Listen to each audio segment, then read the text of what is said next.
Napaisip lang ako kasi nakita niyo ba yung bagong movie sa Netflix? Sino ba nagna-Netflix dito? Si Mary. Napanood nyo? Pinanood kasi namin nila mamay. Napaisip lang ako kasi nga, dahil ngayon, usually ang meron ay Christmas party. 'Di ba? Kasi parating na yung Christmas. Nung pinanood namin ni mama yon, actually, ano daw yun? Ano yun? Immaculate Conception? December 8 ba yun? Yun daw yung day na nabuntis si Mary? Yeah. So kung December 8, nagbuntis si Mary, tapos December 25 pinanganak si Jesus Christ, edi overdue siya. Wala lang, napaisip lang ako. So, ngayon, ang ating ang pag-uusapan, paano ko ba ito gagawin? Testing. No. Hindi gumagano. Puli. Wala, gusto ko talaga, ikaw talaga yung maglilipat. Ay, walang ano.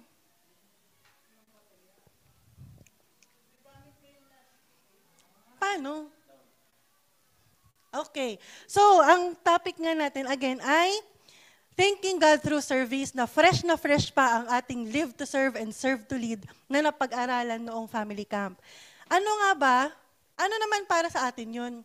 What's in it for me? Dahil ang lagi naman tayo bilang mga tao, gusto natin lagi tayong may benefit sa mga gagawin natin eh. 'Di ba? Kahit tayong mga Kristiyano, minsan pupunta ako sa Thanksgiving party. Bakit? Anong meron dun? Ano kayang pagkain? Ano kayang salad na dinala nila Tito Eugene? Minention po sa akin, ang dami daw salad. Ano yung sabi ni Tito Eugene? Fruit salad at saka lahat ng salad. Ano kaya yung lahat ng salad? 'Di ba? So ano nga ba? Ano para sa atin, sa ating mga sarili, anong mapapala natin kung tayo ay grateful at kung tayo ay may acts of service na love language? Familiar ba tayong lahat sa love language? Alam nyo ba yun? Narinig nyo na ba yung love language? Alam ko yung mga medyo bata-bata, alam na alam nila ang love language. Kayo pong mga dating bata noong 1980s, alam nyo po ba ang meaning, narinig nyo na po ba yun, yung love language? Meron actually may quiz yan online, 5 klase ng love language. Merong gift giving, merong touch ba yun? Physical touch, merong quality time, may acts of service, ano yung isa? Words of affirmation. Yung pang-anim daw yung you're praying for each other. Or yung isang pang-anim ay pagluto ng pagkain. Mamili na lang kayo sa kung anong pang-anim. Pero yun yung 5. Tapos, pwede nyo po i-access yun, i-google nyo lang, what is my love language? Tapos pwede kayo mag-quiz, ganyan. Ang lumalabas kasi sa akin lagi, acts of service daw yung love language ko.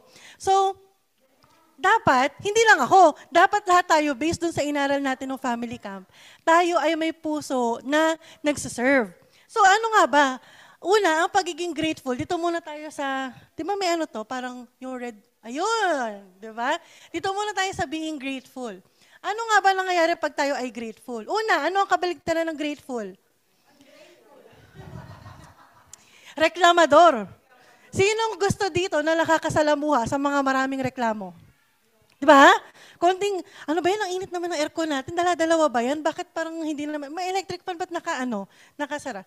Paano kung ang kasama natin sa buhay lagi puro reklamo? Alam niyo po, noong unang panahon, bago po ako magbagong buhay, ako ang president ng lahat ng reklamador sa buong Pilipinas. Sobra po ako magreklamo.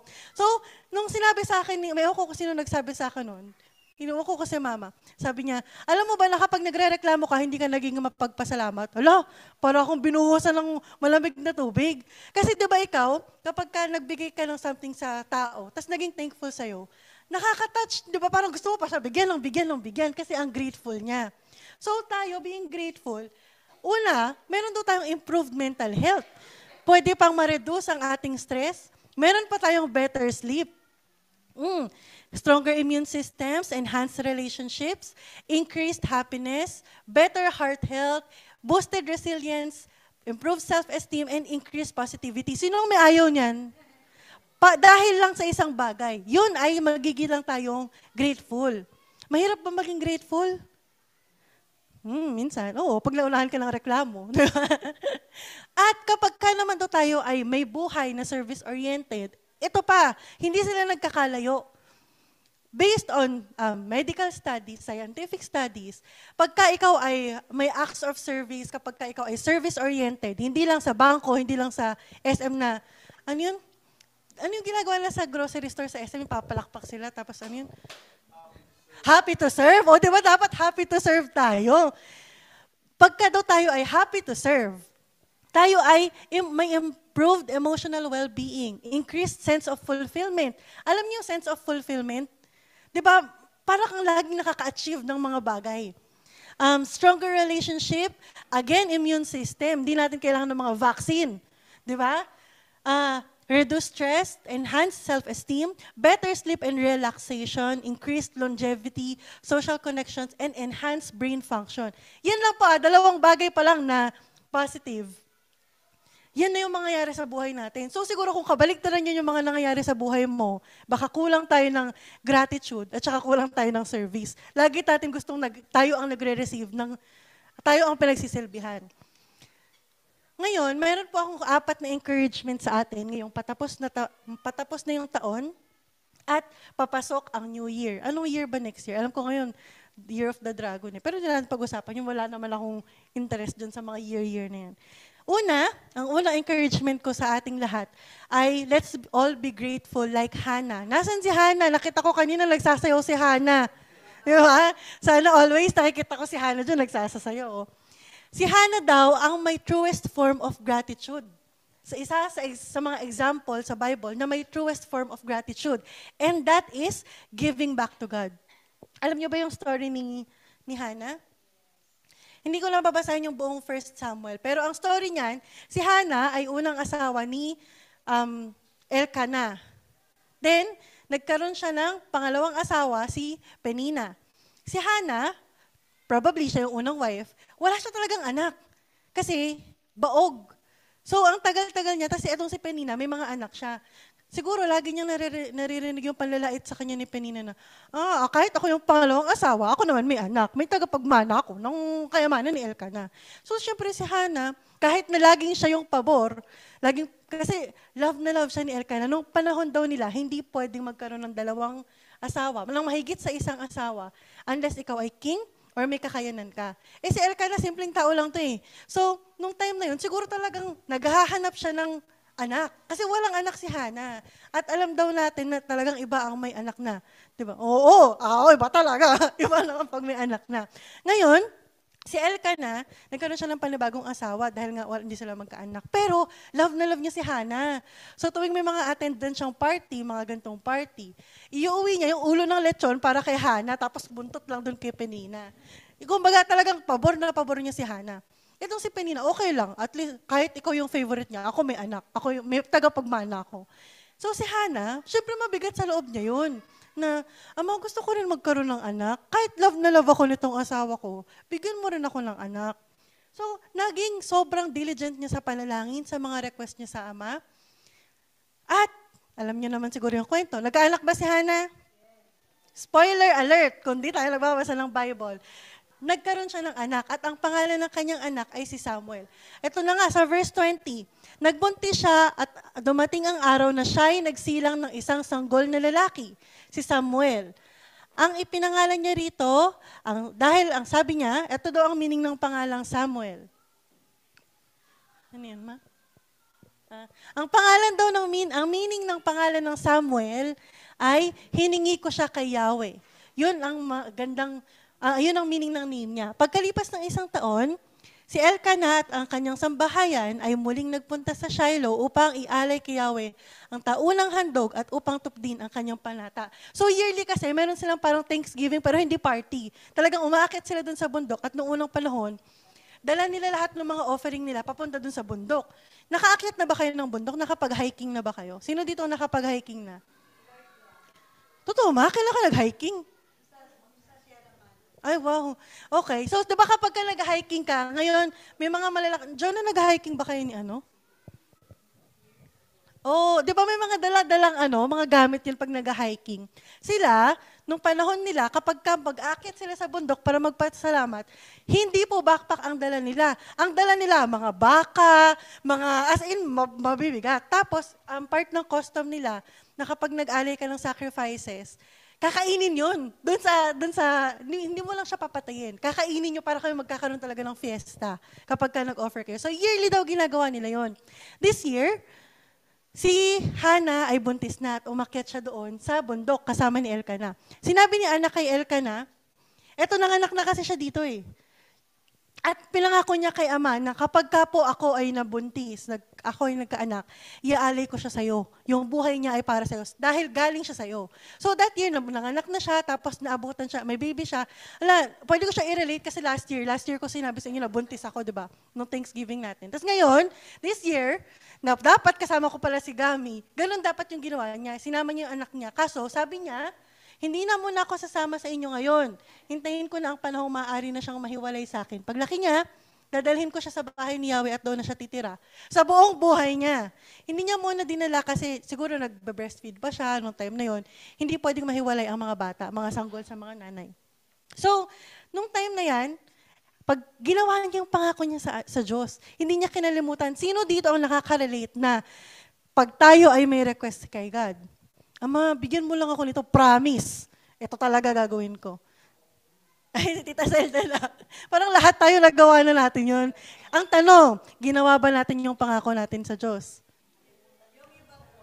Yung iba, at least meron, di ba? Si Hana kasi pinangako niya na ibibigay niya sa Diyos yung anak niya.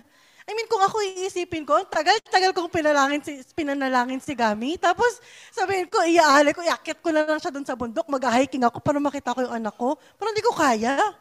Di ba? Ito si Hana, ganun yung ginawa niya. Sabi ni Elkanah verse 23, gawin mo kung ano inaakala mong mabuti. Hintayin mo siyang lumaki at tulungan ka nawa ni Yahweh upang matupad ang pangako mo sa kanya.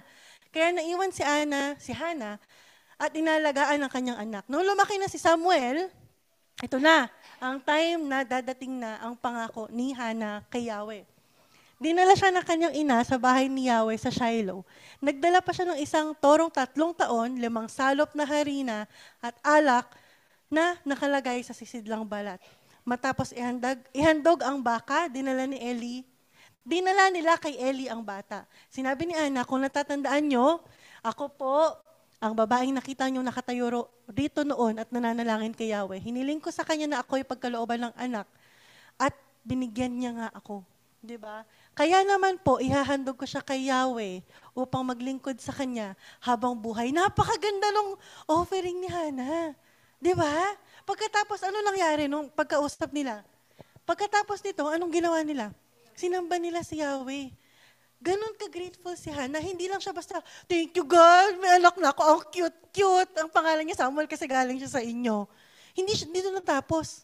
Ginawa niya yung pangako niya sa Diyos. May kaakibat na action yung ginawa niya after niya ma-receive yung pinapanalangin niya. Deprived kasi siya. Sabi nga sa atin, minsan, mas nagiging thankful tayo kung tayo ay deprived. Pero parang ayaw natin hilingin na ma-deprive tayo. Naalala nyo, si Gigi madalas to nire-reminisce kami kasi meron din po kaming annual exchange gift. Tapos yearly, syempre nag-start kami, ilang taon pa lang kami. Tapos yung amount ng exchange gift namin, pataas ng pataas. Tapos pag nire-recall natin, dati, beng-beng lang yung nabibili natin. Yung chocolate, dun kanila, malapit kanila Tita Carlo, kanila Ma'am Ben. Diba? Tapos ngayon, exchange gift na tayong ganito. Parang nung time na yun, deprived kami kasi hindi kami makabili ng mas mahal dun dahil magkano lang yung allowance namin. Diba?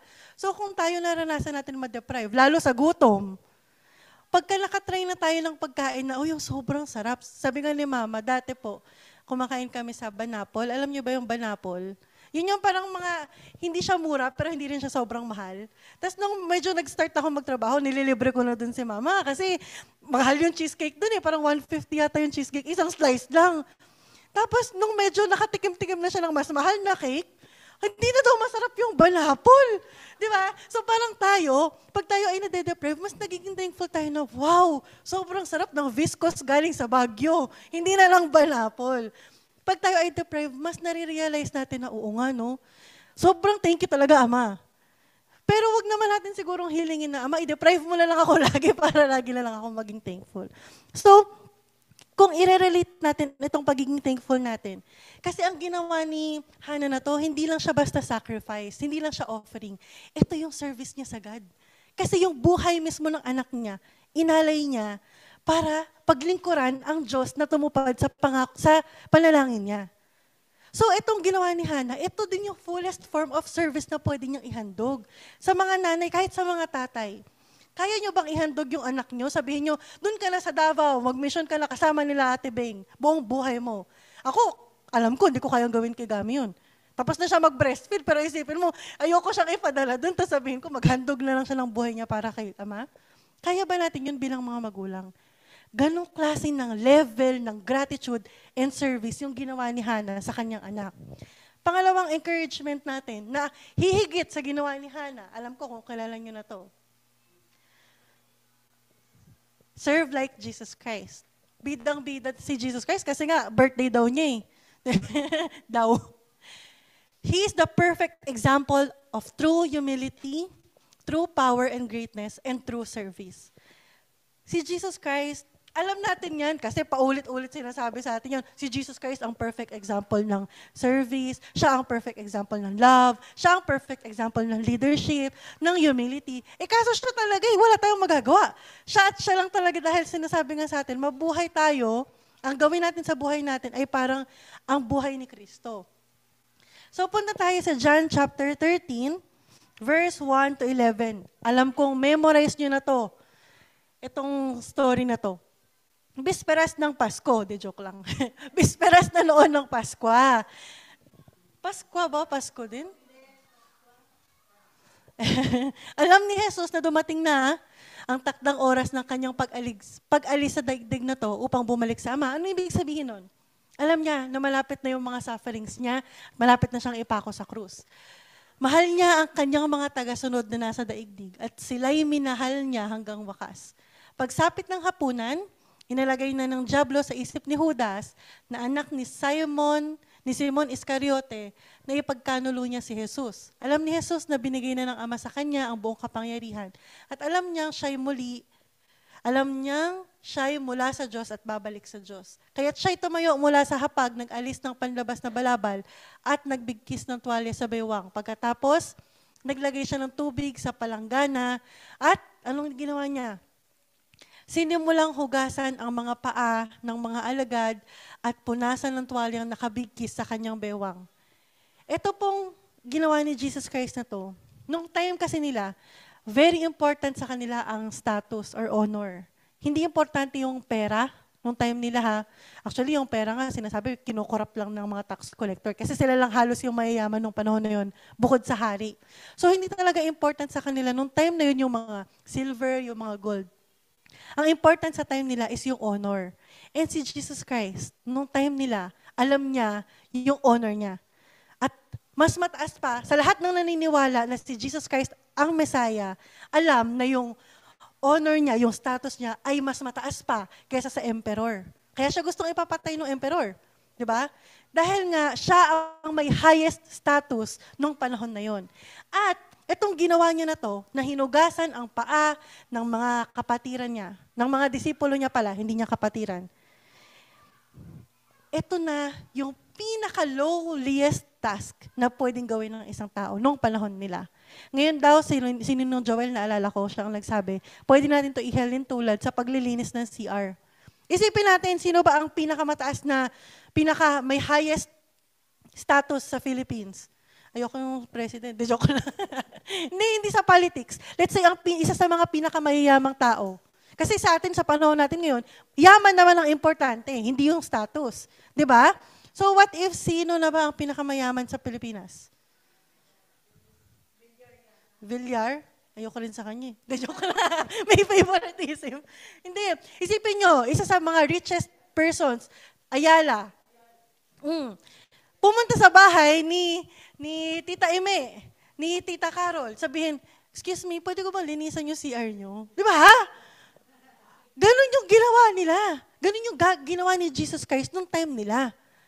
Kaya talagang sobrang, basahin natin, tuloy natin. Paglapit niya kay Simon Pedro, sinabi nito sa kanya, Panginoon, hugasan niyo ba ang aking mga paa? What if imagine ninyo, di ba, sila Kuya Shan, sila Pastor Shan, yung tatlong nagpunta dito, the three wise men, pumunta sa bahay ni Tita Carol at unang ginawa, excuse me, where's your bathroom?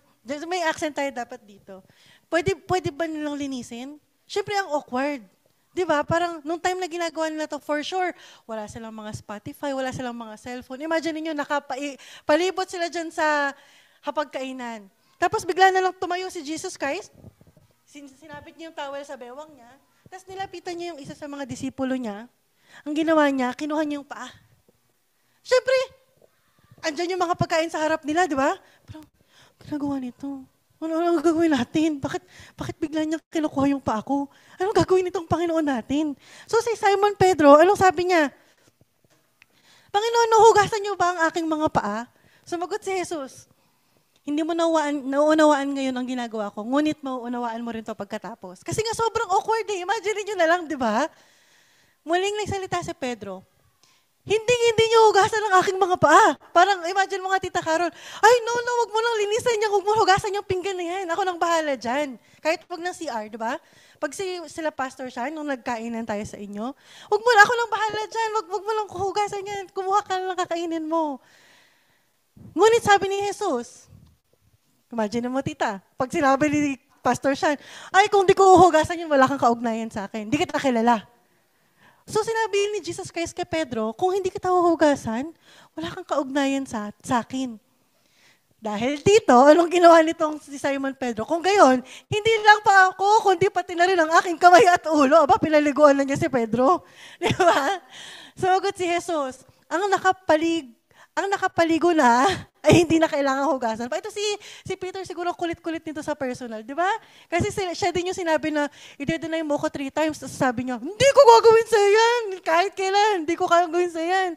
Tapos ginawa niya nga talaga. So, maliban sa kanyang mga paa, sapagkat malinis na ang buong katawan, malinis na ang buo niyang katawan, at kayo'y malinis na, subalit hindi lahat kayo. Si Judas, ito pinariringgan niya, sabi niya, subalit hindi lahat kayo.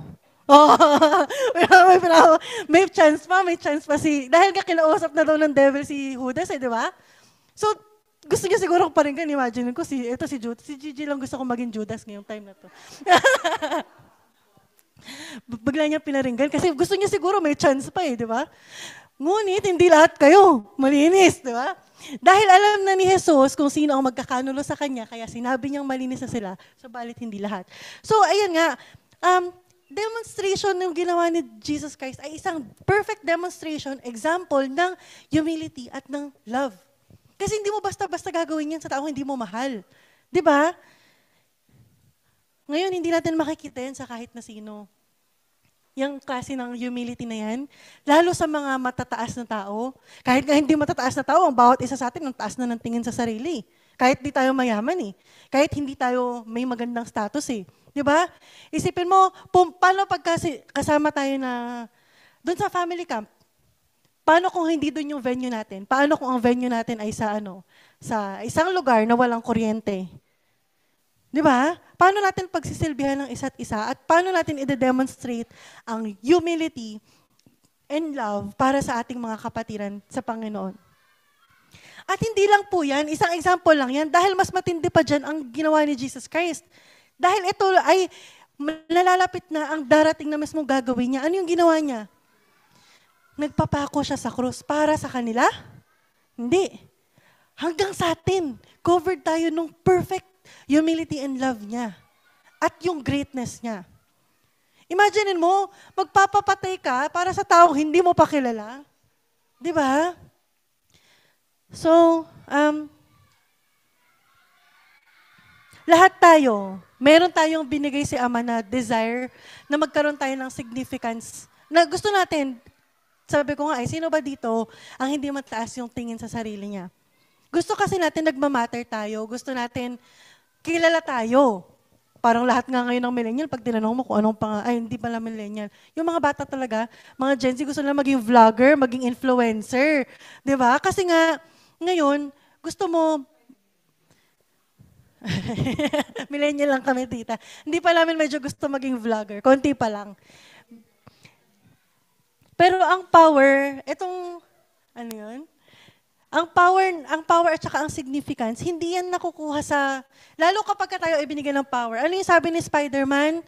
With great power comes Ano sabi sa John 11:37? Di nyo memorize. Memorize nyo, kasabihan ni Spider-Man. Di ba? Hindi, sabi talaga, with great power comes great responsibility. Pero hindi eh. Ang power, ang meron dyan, hindi yan authority. Hindi yan basta responsibility. Kung meron kang power, ang true greatness ay marunong kang magmahal. At kaya mong i-express yung pagmamahal na yon sa Diyos at sa kapwa mo. Hindi love yourself, sabi ni Justin Bieber. Kailangan, you love God first, and then you love others. Tsaka na yung sarili mo. Paano naman ako magmamahal kung di ko naman mahal yung sarili ko? Kailangan yung sarili ko muna pinoprotektahan ko para ma-express ko yung pagmamahal ko sa iba. Hindi ganun yung sinasabi ng Bible. Di ba? Napakalinaw si Jesus Christ ba? Feeling nyo nag-self-care muna siya bago siya nagpapako sa krus? Teka lang, yung skincare ko nakalimutan ko bago ko ipako sa krus. Hindi. Sinasabi sa atin, alagaan natin yung sarili natin para makapag-serve tayo sa iba. Hindi yung self-care ngayon na pinopromote ng social media na healing. Ano yung mga yan? K-pop healing music pa na yan. Meron pang ASMR pa, di ba? Yung mga ganyan, mga healing yan eh. Meron pang mga self-help books. I used to have a plan, but now I don't. Yung mga book na ganyan, na para daw self-improvement. Nako, hindi natin kailangan yan. Kailangan natin yung dinemonstrate ni Jesus Christ. Kailangan natin maging humble. Kailangan natin magmahal para ma-achieve natin yung power na hinahangad natin. Hindi tayo ma-appoint sa government. Hindi tayo magiging isa sa mga richest Pwede, sige, manifest nyo kung gusto nyo maging richest Filipino o something kayo. Pero yung power na yan, makakamtan natin sa pagbabalik pa ni Jesus Christ. Hindi natin makukuha yan ngayon. So, yung greatest power na meron ang isang tao na nakakamtan, parang mali yung sentence construction ko. Si Jesus Christ ang may pinaka-great power na tao na nagkaroon ng greatest power of all. Si Jesus Christ yun. Pero bago siya mamatay, hindi niya sinabi na, I am powerful. I am Thanos. Hindi niya sinabi yun. Sinabi niya, this is God's love for you. Mamamatay na ako, pero mahal kayo ng Diyos. Ganun niya ginamit yung power niya. Hindi niya ginamit para pagsilbihan siya, para gawin siyang special na dapat kapag pupunta siya sa mga fellowship nung time nila, dapat naka-aircon siya, dapat maganda yung ihahain sa kanya na pagkain. Hindi. Nagpapatay siya sa krus dahil sa pagmamahal niya sa kanyang ama at sa kanyang mga kapatiran. Kaya ba natin gawin yun? May opportunity po every Holy Week, may mga nagpapako sa Pampanga. Pero hindi tayo sinasabihan na magpapako sa krus. Okay? Basahin natin itong sa Mark chapter 9. Sinasabi pa dun sa ministry ni Jesus Christ na dumating sila sa Capernaum. Nang sila ay nasa bahay na tinanong ni Jesus ang kanyang mga alagad. Alam niyo kapag nasa biyahe kayo, talagang lahat ng mga ka-vanmates nyo or nasa kotse, marami kayong mapapagdaldalan eh. Di ba? Habang nasa biyahe kayo, marami kayong mapapag-usapan. Ngayon, etong sila Jesus Christ, bumiyahe sila. Nang sila'y nasa bahay na, tinanong ni Jesus ang kanyang mga alagad, anong pinagtatalunan niyo sa van? Dito sa daan. Ngayon sa van eh. Di ba? Hindi sila makasagot dahil ano daw yung pinagtatalunan nila? Pinagtatalunan nila kung sino sa kanila ang pinakadakila. Talaga nga naman itong mga disipulo ni Jesus Christ. Isipin nyo, nasa biyahe sila. Kami po, nung nasa van kami, hindi namin nakakausap yung three wise men kasi sila, iba tulog, iba nagbabasa ng Bible, iba nagpe-pray. Talagang hindi mo sila makakausap. So ako magkakatsikahan ako, si Mama at si Tita Adelpha. Anong pinag-uusapan namin sa daan? Sila, tingnan nyo naman yung pinag-uusapan nila sa daan. Ay, ako ang pinakadakila. Ako ang favorite ni Jesus Christ. Hindi ako yung favorite ni Jesus Christ kasi pati ulo ko uhugasan daw niya eh. Hindi ako talaga yung favorite ni Jesus Christ kasi yung tatay ko kilala ni Jesus Christ. Yan yung pinagtatalunan nila sa daan. Isipin nyo na lang si Jason sabihin niya, ako yung favorite tawagin sa youth. Sabi ni Kurt, hindi, ako na ngayon kasi marunong na rin ako magsalita ng matagal. Ganyan klase na, tingin nyo may sense yung pinag-uusapan ng mga disciples ni Jesus Christ? Di ba? Naupo si Jesus, napa-facepalm daw siya. Ay, itong mga alagad ko. Tinawag ang 12 at sinabi sa kanila, sino mang nais maging una ay dapat maging huli sa lahat at maging lingkod ng lahat. Tinawag niya ang isang bata at pinatayo sa gitna nila. Pagkatapos, kinalong niya ito at sinabi sa kanyang mga alagad, Ang sino mang tumanggap sa isang batang tulad nito, alang-alang sa aking pangalan, ay ako ang tinatanggap. At ang sino mang tumanggap sa akin, ay hindi lamang ako ang kanyang tinatanggap, kundi pati na rin ang nagsugo sa akin. So, yung bata na, nung time po nila, ang bata ay inahalin tulad sa isang alipin. Ganun ka walang kwenta ang mga bata. Kasi ngayon sa panahon ngayon, pag dinala dito si Davion, "Hi, baby Davion, anong gusto mo? Ito yung aginaldo ko sa'yo. Ito yung pamasko ko sa'yo." Pag dinala si Gabi, "Ay, Gabi, pinag-pray kita. Ang ganda-ganda mo lang. Ang laki-laki mo lang, taba-taba mo lang." Nung panahon nila, hindi po pinapansin ng mga bata. Wala talaga silang kwenta. So, nung time talaga nila, as in, para silang slave, na hindi sila importante. Sa atin kasi ngayon, pinauso ni Jesus Christ, ni Jose Rizal, ang bata ang pag-asa ng, ang kabataan ang pag-asa ng bayan. Diba? So very important sa atin ngayon ang mga bata. Kaya naman tingnan nyo sila, ang hahappy nila, yung mga napakahahabang patience ng mga teacher na nasa baba, di ko na lang kaya.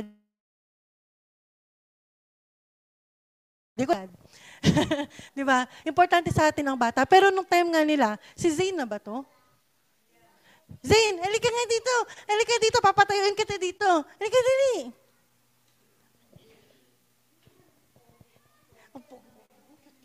Hello, Zane. So sabi ni Jesus Christ, ito yung pinagpe-pray niyo, dami din pinagdaanan nitong bata na to. Sabi ni Jesus Christ, kung sino ang tatanggap sa pinaka-cute na, pinaka-mabait at masunuring batang ito, ay tatanggapin din daw ni Jesus Christ. Pero ito kasi mabait eh. Thank you, Zane. Sige, balik ka na doon kay Lola.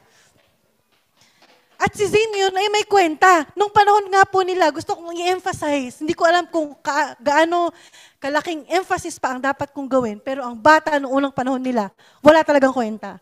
So parang nagtawag siya, sinabi niya, walang kwenta to, pero pag tinanggap niyo to, tatanggapin ko kayo. Pag tinanggap nyo to, para nyo na rin akong tinanggap. Very important na yun yung last nung panahon nila, yung bata yung last. At yun daw ang mangunguna. Kasi yun ang pinaka-humble nung time nila. So yan po ang mga sinasabi ni Jesus Christ. Pangatlong encouragement. Serve according to your gifts. We should reflect God's love and contribute to the flourishing of His kingdom. Naalala ko yung sinabi ni Pastor Will na dapat yung every gathering natin, ito na yung example ng kung paano tayo pagdating ng Kingdom of God. Tingnan nyo ba? Ayan, tingnan nyo isa't isa. Sabi nyo, peace be with you. Joke lang. Tingnan nyo, ganito ang itsura natin sa Kingdom of God. Contented ba kayo? Happy kayo? Ganyan yung itsura natin? Ako, masaya ako. Tignan nyo lang, si Tito Sok, si Tito Jojo nandito. Si Jonah, tsaka si Freddy nandito. Mga special mention, Hindi, ito na daw yung example ng, kasi tayo rin yung magkakasama sa Kingdom of God, eh. Diba? Hindi, malamang, hindi ako yung nakaharap doon kapag dating ng Kingdom of God. Pero every gathering daw natin, it should reflect kung ano yung mangyayari sa pagdating ni Jesus Christ. Diba? Kaya naman, let's serve according to our gifts. Sabi sa 1 Peter chapter 4 verse 9, buksan ninyo para sa isa't isa ang inyong mga tahanan at gawin ninyo ito nang hindi mabigat sa loob. Bilang mabubuting katiwala ng iba't ibang kaloob ng Diyos, ito po, sinabi dito sa 1 Peter, gamitin ninyo sa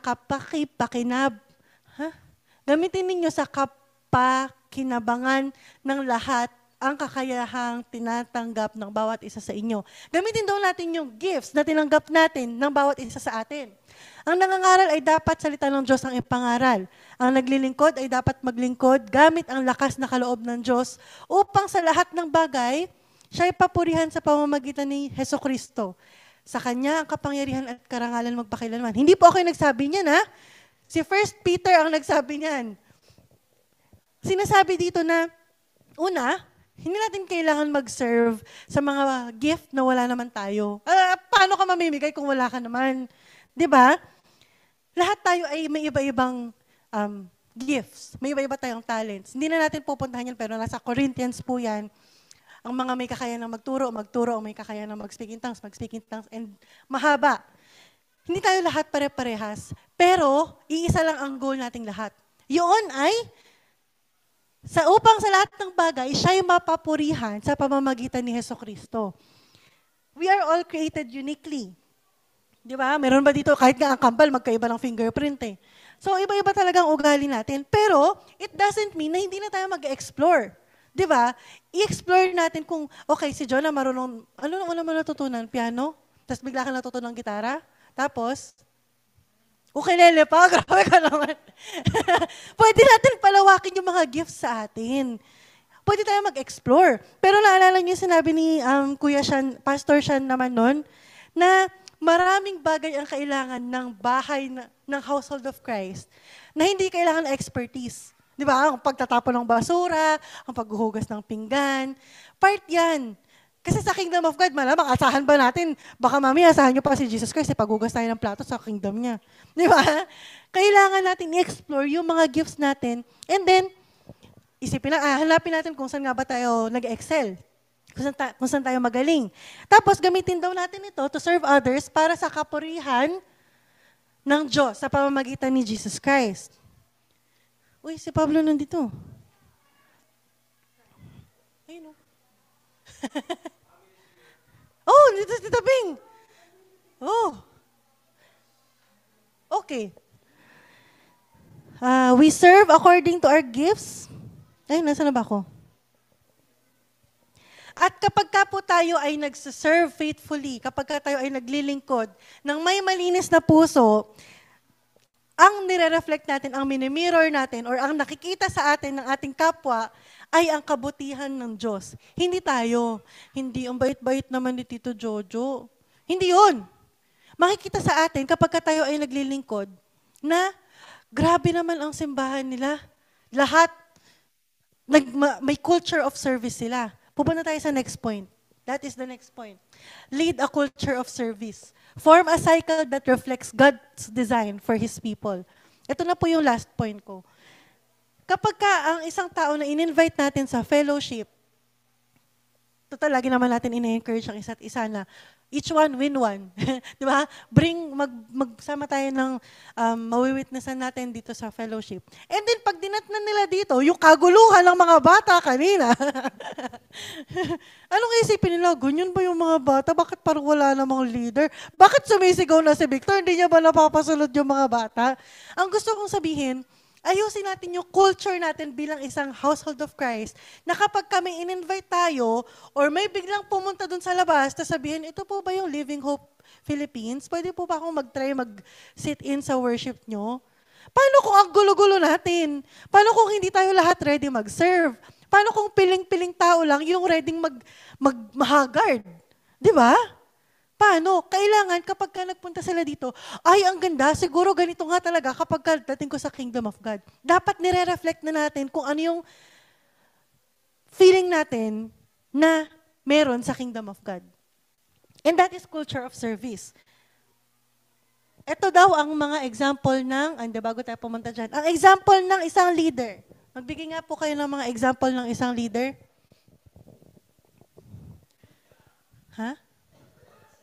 Good servant.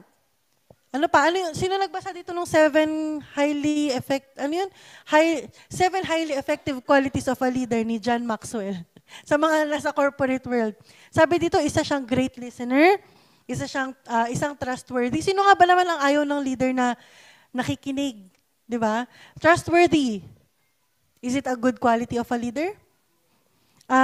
Selfless. Di ba? Works well with other people. Ano pa? Ano pang mga naisip niyo na quality ng leader? Quality leader. Wala. Yun na yun. Yun na yung checklist niyo sa isang quality leader. Kapag kami magli-lead sa inyo dito, sa harap, anong gusto niyo makita sa kanya? Blameless. Hindi corrupt. Di ba? Ano po? Oh, a good example. Di ba? Ano pang gusto niyo makita? Hindi mahiyain. Hindi yung,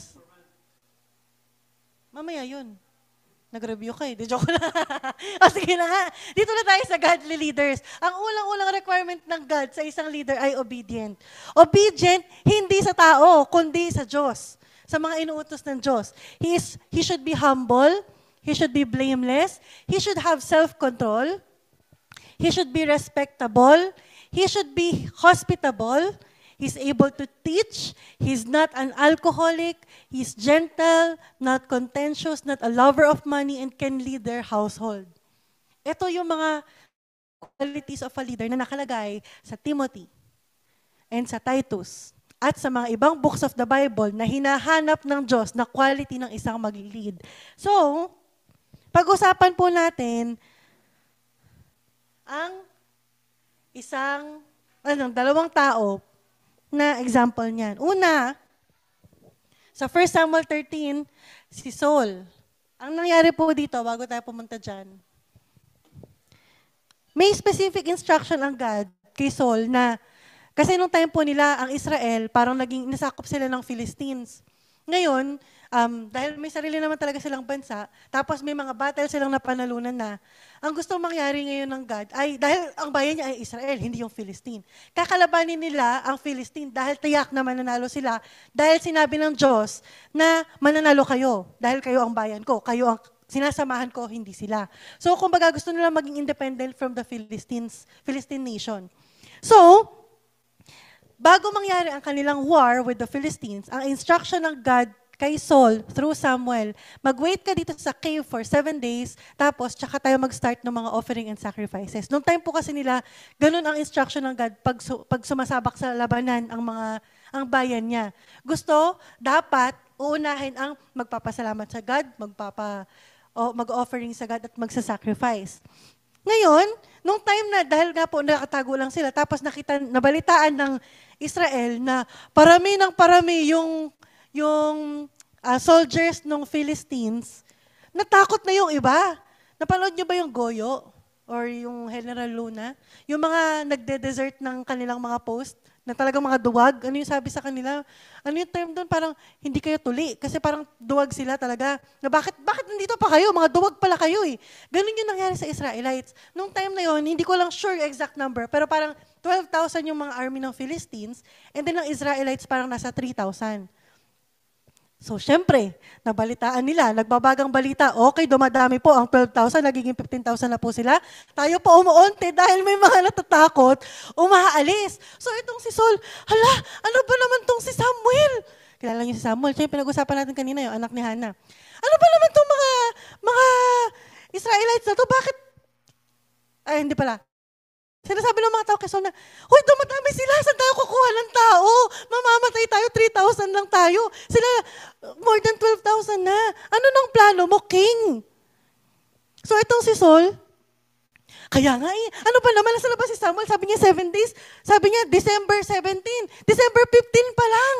Ano na, wala na tayong tao, maalis na sila. Sige na nga, kunin niyo yung mga toro, kunin niyo lahat ng offering natin, simulan na natin, wag na natin antayin si Samuel. 5 days pa lang. Hindi sila nagantay. Ang linaw na instructions ng God through Samuel na mag-wait kayo ng 7 days, kalma lang kayo dyan guys. Kasama niyo ako, akong bahala sa inyo. Diba? Yun yung instruction ng God. Kaso nakita ni Saul na, oh my goodness, 600 na lang sila. Naging 600 nga po pala sila. Kaya itong si Saul, si King Saul, nagpanic. Meron siyang panic attack. Ang ginawa niya, pinakuha niya lahat ng offering, at pagdating ni Samuel, malaking kasalanan niyang ginawa mo, sabi niya kay King Saul. Kung sinunod mo ang inuutos ni Yahweh na iyong Diyos, ito po yung implication ng ginawa niya, ni King Saul.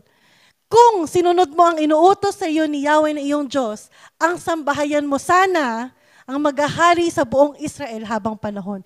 Hindi dapat galing kay David yung bloodline ni Jesus Christ. Galing dapat kay Saul. Isipin nyo siya ang first king. Diba? Kasi talagang, yung mga unang buhay ni Saul, nung bata-bata pa siya, mabait talaga siya. Talagang yung qualities na hinahanap ng Diyos ay nasa kanya. Kaso ang daming naging problema kay King Saul sa kanyang reign, sa kanyang pamumuno. To the point na, ayan, umabot na siya sa panic attack niya, gumawa siya ng sarili niya, akala niya mapapanalo niya sa yung 600 na tao niya sa almost 15,000 na army ng Philistines. Ginawa niya sa sarili niya. At dahil sa ginawa niyang pag-disobey, goodbye na lang sa bloodline ni Jesus Christ. Ngunit dahil sa ginawa mo, hindi na matutuloy yan. Si Yahweh ay pipili ng isang taong mula sa kanyang puso na maghahari sa Israel sapagkat hindi mo sinunod ang mga utos niya sa iyo. Sino yan? si David. Mahaba na yung kwento nilang dalawa, wag na natin intindihin. Sa verse 22 naman, hindi. Dito naman sa isang example pa kay Saul, ang nangyari naman dito, yung ang pinapagawa ng Diyos sa kanila ay sugurin nila ang mga Amalekites, at patayin lahat. Anong ginawa ni Saul? Ay, ang ganda ng pagpapalaki nila sa asno na yan, sa baka na yan, sa baboy na yan, sa tupa. Huwag natin patayin, iuwi natin. Pero ang instruction sa kanila ng God ay patayin lahat.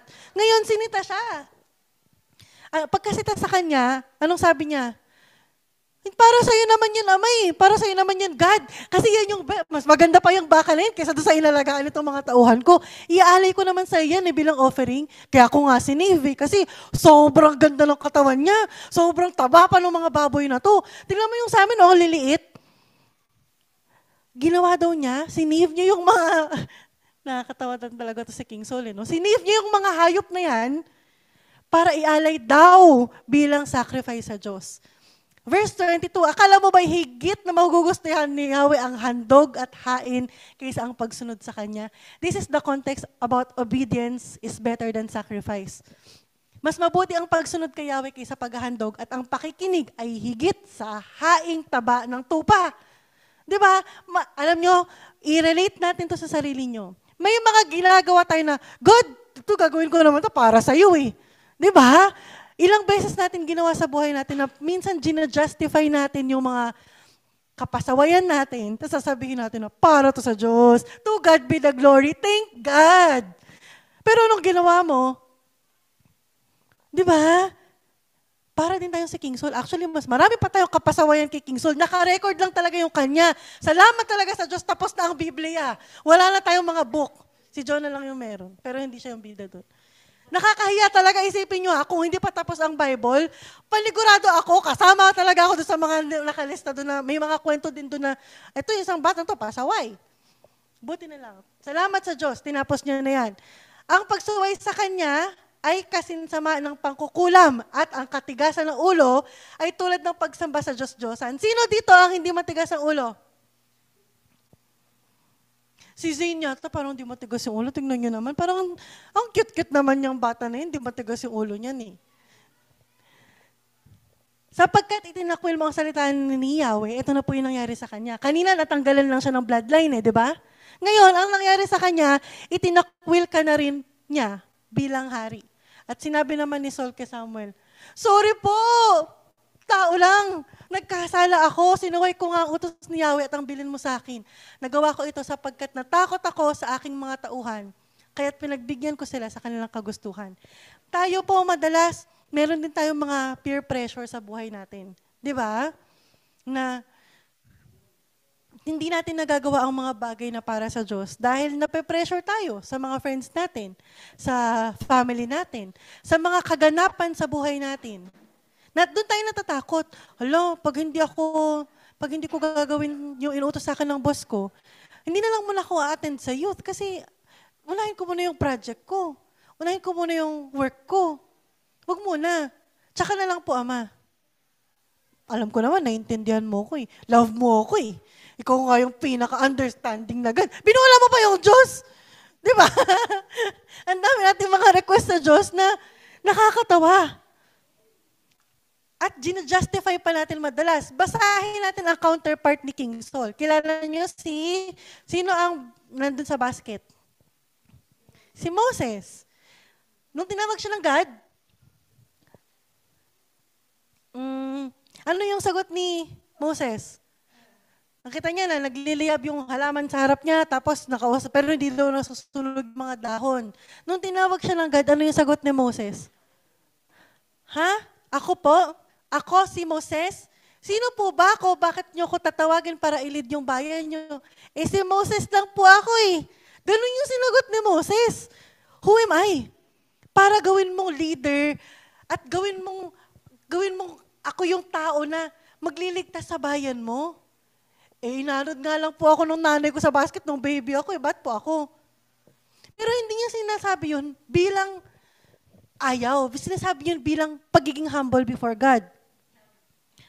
Pero ang sinabi sa kanya ng God, dahil nga ang dami niyang rason, hindi niya alam kung kakayanin niya. Huwag kang mag-alala, sabi ng God. Hindi kita papabayaan. At ito ang magiging katibayan na ako ang nagsugo sa'yo. Sa bundok ding ito, sasambahin ninyo ako kapag nailabas mo na sa Ehipto ang aking bayan, sabi ng Diyos. Spoiler alert, pumunta sila dyan sa bundok na yan, sinamba nila ang God. Dahil kapag sinabi ng Diyos, nangyayari ba? Pag sinabi ko, nangyayari? Siyempre hindi, kasi anong oras na Oy, grabe ka naman. Ang pinagdadaanan tong kapatid ko. Minsan naman may nangyayari. Sa Exodus chapter 4 naman, ito yung naalala niyo si Moses kasi nga, nung time na yan, sinabi ni Moses to sinabi ng God to kay Moses bilang pagtawag niya sa kanya bilang leader. At kung tayo ay gusto nating mag-lead, ayun din sasabihin sa atin ng God, huwag kang mag-alala, hindi kita papabayaan. Diba? Si Moses, bukod dyan, mahaba po yung naging usapan nila kasi si Moses, isa din tong cute na kausap siguro. Dahil di ba naalala nyo nga, si Moses, sabi niya ng God sa kanya, dahil ikaw ang maglilid, sasabihan mo yung mga tao, ganito, ganyan. Sabi niya, buyoy po ako, I can talk, I can't. Iba na lang po yung tawagin yung magsalita kasi hindi ko kaya. Nanginginig ako pagdating sa harap, hindi po ako marunong humarap. So si God, parang gusto niya ang mangyari, hindi ko pala nilagay yung verse dyan. Pero sinabi sa kanya, parang basically, ang gustong sabihin sa kanya ng God, ay, gusto mo? Gusto mo, matuto ka magsalita sa harap. Kasi sabi ni Moses, wag po ako yung pagsalitain mo sa mga tao mo, makukulit yan eh. Tsaka ang dami nila. Ako po, maliit lang, tapos baka mamaya putol pa yung dila ko.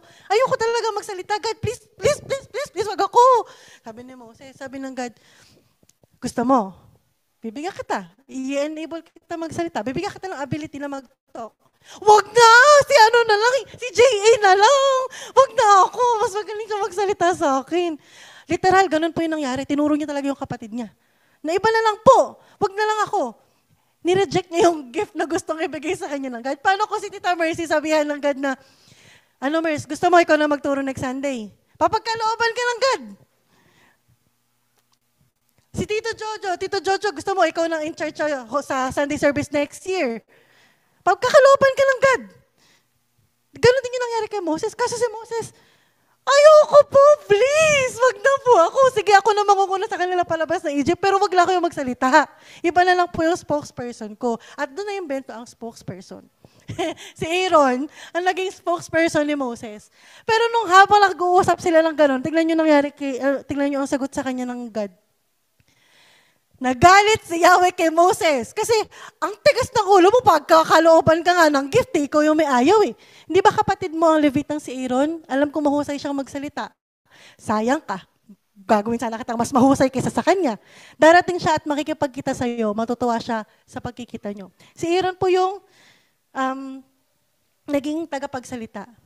At ngayon, teka lang, parang bago tayo mag-conclude, mukhang may nalaktawan po ako. Ayaw nang mag-back. Tama na raw yung pagsasalita ko. Hindi, may nalaktawan ako.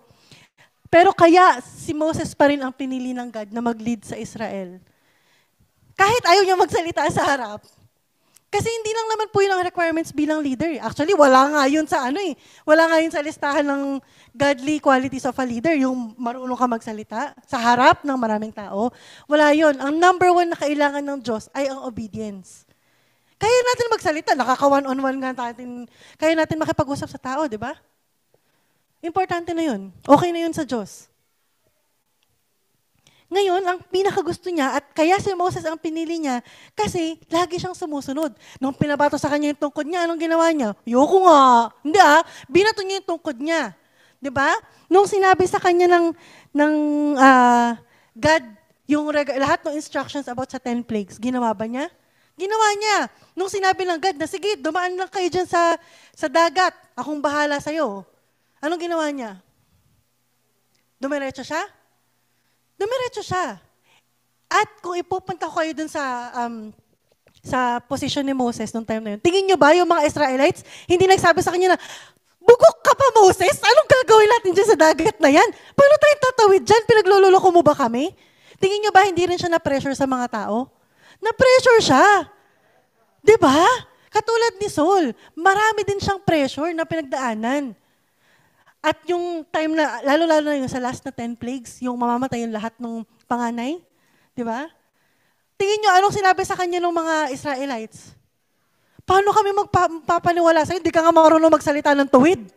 Di ba? Malamang napakaraming hater ni Moses, pero hindi niya pinansin lahat ng yun. Ang pinakinggan niya lang ay ang boses ng Diyos. Tumawid siya? Sige, tumawid. Nung nasa wilderness na sila, ano ang nangunguna sa kanila? Ulap sa araw, apoy sa gabi. Siyempre, lahat ng mga tao hindi ko na lang mabilang kung ilang reklamo ang naabot ni Moses habang 40 years lang nasa wilderness. Di ba? Tayo nga, baka mami nagre-reklamo. Si Jana, kailan ba matatapos magsalita? Nung oras na ito nagsasalita. Di ba? Hindi po tayo pwedeng magpadala basta-basta katulad ni Saul sa lahat ng pressure sa buhay natin dahil yan ay hindi natatapos. Unahin natin sumunod sa Diyos. Susunod na ako. Ngayon, December 15, magsa-start na ako. New Year's resolution ko, uunahin ko na ang Diyos sa buhay ko. Sige. Naniniwala naman ako sa inyo. Sabihin nyo sa Diyos, mangako kayo, tas to pa rin nyo ha. Dahil ang sinabi ni Jesus Christ, wag na kayong mangako sa Diyos. Di ba? Yes, let your yes be yes and your no be no. Pag sinusunod natin ang Diyos, tayo ang nagjo-join sa Kanya. Tayo ang sumasama sa mga gawain niya. Pero, pag tayo ang humihiling sa Diyos na, God, sundin mo yung gusto ko, ewan ko na kung anong tawag doon. Ay madalas pa naman ganun tayo. Anong start ng prayer natin sa umaga? Siyempre, Ama, salamat po ginising niyo ako sa umaga. Tulungan niyo po ako sa lahat ng gagawin ko ngayon. Hindi ba pwedeng baligtad? Paano ko po kayo tutulungan sa lahat ng gawain para sa inyo ngayon? Ako, ganun lagi prayer ko hanggang ngayon eh. Tulungan niyo po ako sa lahat ng gagawin ko. Pero dapat, paano natin mababaligtad yun? Di ba? Nang buong puso, hindi lang yung sasabihin lang natin na, God, gawain mo yung gagawin ko ngayon. Paano? Kaya ba natin? Malinaw na ba yung isip natin? Hindi na ba tayo madaling nadidistract? Kaya natin yan. Kinaya ni Jesus Christ yan eh. Di ba? So, dito na tayo dahil nga ayaw magpalipat ng slides ko. Thanking God through service. Ha? Hindi, dapat mamaya pa yun. Parang big finish ba? Oo nga, dapat ngayon ko parang ililipat. O di ba, nilandyo na yan eh. So, una natin, dahil dun sa mga 4 encouragements ko, naalala nyo po, si Tito Sok, maalala niya kasi may picture siya. Pero ang una, ay be grateful like Hannah, serve like Christ. Tapos, ano susunod? Sige nga. Si Tito Sok nagtingin sa cellphone niya. Ganyan po tayo makakalimutin. O, si Mama naman sa notes niya, hindi niyo po ba ma-memorize yun? Hindi, joke lang. Una, ano daw yung 4 na encouragement sa atin? Una, be grateful like Hannah, serve like Christ, serve according to your gifts, and lead a culture of service. Kaya ba natin yan? Ngayong Thanksgiving Day, today kaya natin yan. Bukas. Ngayon po, sabi kasi dito, gratitude fuels our desire to serve. Kung tayo ay grateful, yung pagiging thankful natin yun, nag-overflow eh. Gusto natin i-share. Di ba kaya nga share your blessings? Kasi sobrang nag-overflow ka, gusto mong ipamahagi sa iba. At kung tayo ay may buhay na katulad ni Hannah, actually mas marami tayong dapat ipagpasalamat kaysa kay Hannah. Kasi nagkaroon siya ng anak. Yun yung plot twist ng buhay niya. Wala siyang anak, tapos nagkaroon siya ng anak. Tayo sobrang dami nating plot twist sa buhay eh. Di ba? So, ang gratitude natin, enough na yan para bigyan ng jumpstart yung buhay natin para naisin na rin natin mag-serve sa Diyos.